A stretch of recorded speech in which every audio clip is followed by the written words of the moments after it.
C'est en 1929, Brétigny, qui n'était qu'un petit village, décide de créer une société d'habitation à loyer modéré.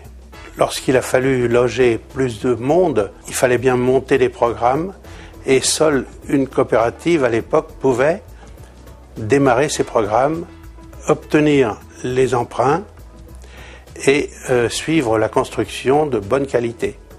Et c'est vrai qu'il y a une continuité dans la mesure où nous étions à l'origine les garants du remboursement des prêts principaux et maintenant nous sommes les garants d'une bonne gestion syndicale.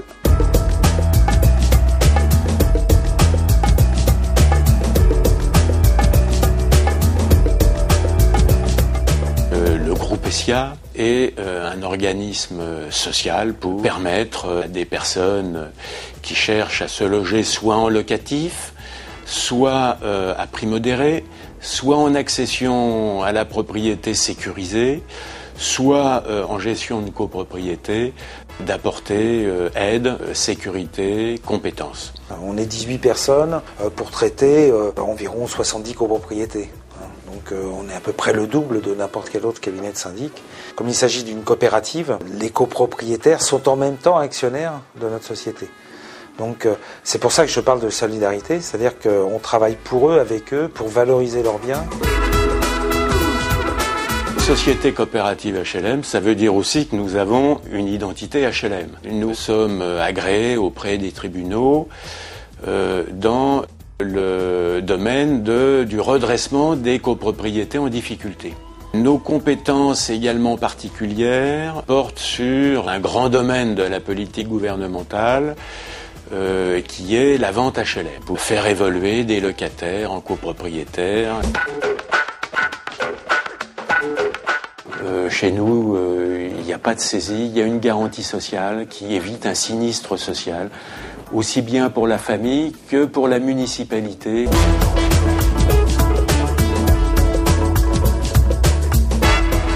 Lorsque ce sont des copropriétés en difficulté, on va les aider à redresser la situation. Donc c'est aussi les aider à prendre leur destin en main. Quand il s'agit de vente de patrimoine HLM, ils vont acquérir une certaine maturité et puis indépendance.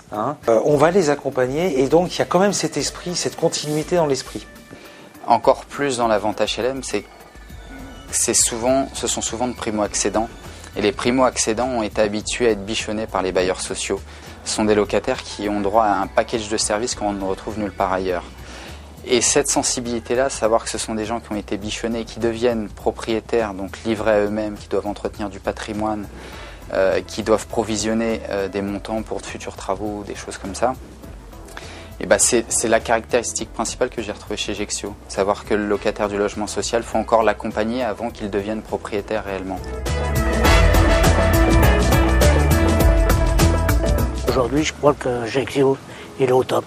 Il redresse les situations difficiles dans les finances. Et c'est ce qu'on voulait. Nous, on voulait ça. On voulait un petit peu être maître de notre destin, quoi. Voilà. Gexio, c'est quand même une coopérative. C'est pas eux qui vont vous pousser à faire des travaux qu'un autre syndic va vous faire avaler, quoi. Vous voyez, ça, c'est différent.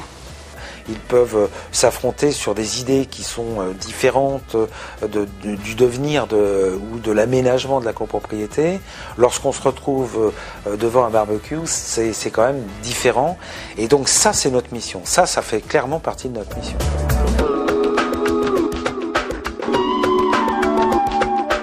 C'est vrai que le Grenelle de l'environnement nous est extrêmement cher. On peut économiser tout en ne détruisant pas. C'est une autre manière de voir la vie.